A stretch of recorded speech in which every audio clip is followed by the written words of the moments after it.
Imagina a seguinte situação: você leva o esporro do seu chefe na frente dos seus colegas sem ter culpa e você não pode fazer nada. Chega em casa e o que é que você faz? Arranja uma briga com seus familiares ou simplesmente tenta fingir que nada aconteceu. A maioria das pessoas, no primeiro sinal de ansiedade ou angústia, mergulha no que chamamos de mecanismos de defesa, que basicamente é a forma de criar uma fantasia para conseguir lidar com uma emoção forte que causa a sensação de ameaça. Se você não viu o vídeo anterior, eu explico o que são os mecanismos de defesa. Vou deixar aqui em cima e na descrição para você assistir. Depois você volta para cá. Para que você consiga perceber se está adotando mecanismos de defesa e sofrendo prejuízos, eu vou mostrar os principais mecanismos de defesa que todo mundo usa, inclusive você. Na psicologia, considera-se que existem dois tipos de mecanismos de defesa. Primeiro, os primitivos e os mais maduros. Vamos citar aqui os principais mecanismos primitivos, que eles causam mais dano. Você vai ficar de boca aberta quando descobrir o porquê que você anda fazendo coisas que você não consegue mudar. Bora elas conhecer melhor?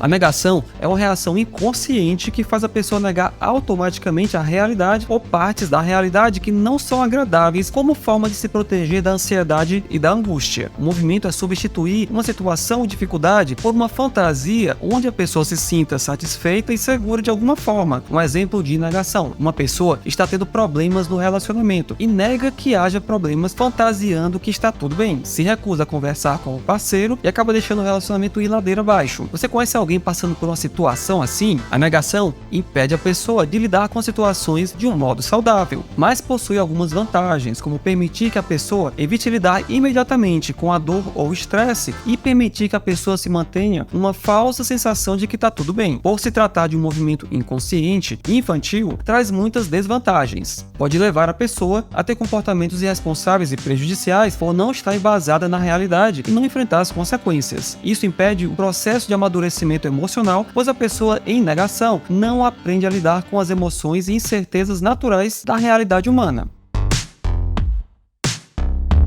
A formação reativa é outra forma inconsciente e primitiva de lidar com ameaças. Faz a pessoa lidar com a situação ou desejo difícil através da criação de uma fantasia e deixar a situação mais fácil de processar. Um exemplo de formação reativa: o pai vive em uma família altamente problemática, mas cria a imagem de que sua família é unida, feliz, mas que tem alguns probleminhas como toda família, a fim de facilitar lidar com os problemas reais. Outro exemplo: a pessoa termina o namoro e, para lidar com a dor da perda, transforma o ex-parceiro no inimigo, numa pessoa má, para ser mais fácil lidar com a raiva e a frustração. Você conhece alguém assim? Também não deixa a pessoa lidar de modo saudável com a realidade, mas pode trazer vantagens, como deixar a situação mais suportável e pode ajudar a pessoa a processar emoções e desejos em algum nível, já que ela não está negando completamente a sua existência. As desvantagens são atrapalhar a pessoa a lidar com a realidade, pois ela está lidando com uma fantasia.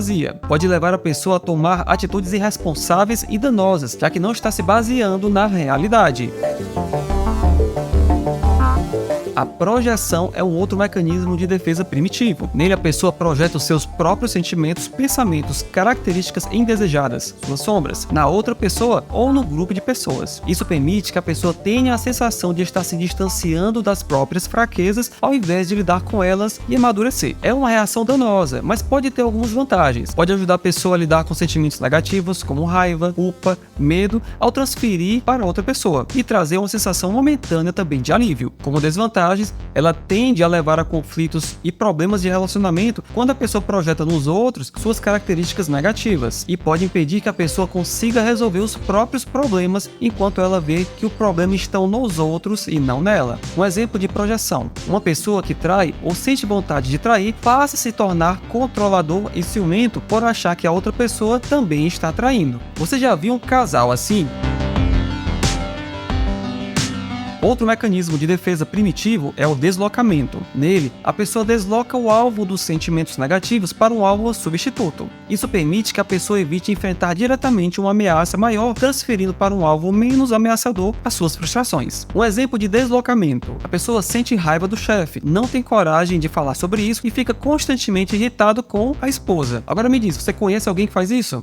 Também é uma reação imatura que causa muitos danos, mas as possíveis vantagens são trazer uma sensação temporária de alívio emocional e ajudar a lidar com a pressão sem enfrentar a situação original. As desvantagens são que tende a levar a conflitos de relacionamento e impedir que a pessoa enfrente também de forma saudável as próprias emoções. O último mecanismo de defesa dessa lista é a regressão. Ela se dá quando a pessoa reage com comportamentos de uma fase anterior da vida, quando enfrenta uma situação ameaçadora para tentar obter alívio emocional. Um exemplo, um casal adulto briga constantemente colocando a culpa um no outro como se fossem dois adolescentes, e terminam meio que entrando em risada, mas o problema permanece e a relação acaba ficando sabotada. Outro exemplo, quando uma pessoa sofre uma derrota no jogo entre amigos e fica emburrada, cruza os braços e não quer mais jogar, fazendo birra, como uma criança mimada. E aí, você conhece alguém assim? Também é uma reação não saudável, mas a pessoa pode obter algumas vantagens, como ter um alívio emocional imediato ao descarregar a emoção de forma infantil, ou obter uma sensação de proteção e segurança ao retornar aos estágios de quando ela era criança e não assumia as responsabilidades diante de uma situação difícil. As desvantagens dessa reação inconsciente são várias. Algumas delas são problemas de autoimagem, culpa e sentimento de baixa autoestima, e dificuldade em superar as próprias emoções e encarar a realidade como ela é, perdendo a oportunidade de amadurecer por conta de uma reação inconsciente. Esses foram os principais mecanismos de defesa primitivos. Você se identificou com algum? Eu já usei várias vezes esses mecanismos de defesa, e de vez em quando, se eu não me policiar, ainda uso alguns. É importante que a gente perceba quais desses mecanismos você está utilizando na sua vida e compreender que estas reações inconscientes já trouxeram muitos danos para você e para as outras pessoas que estão perto de você. Se você sente medo e não sabe como lidar com uma emoção forte, eu fiz um vídeo ensinando você a superar isso. Vou colocar ele aqui. Esse vídeo não é informativo. Assista e pratique a sério. Ele é muito importante para você se libertar desses padrões negativos e fazer sua vida melhorar 110%. Se você assistiu o vídeo até aqui e ele te ajudou de alguma forma, considere se inscrever e deixar um comentário contando quais os mecanismos de defesa você utiliza mais. Se você precisar de ajuda para lidar com algum trauma ou situação difícil, manda mensagem para mim e marca um horário. Terei prazer em atender. Para doações, deixe o Pix na descrição. Grande abraço e até o próximo vídeo.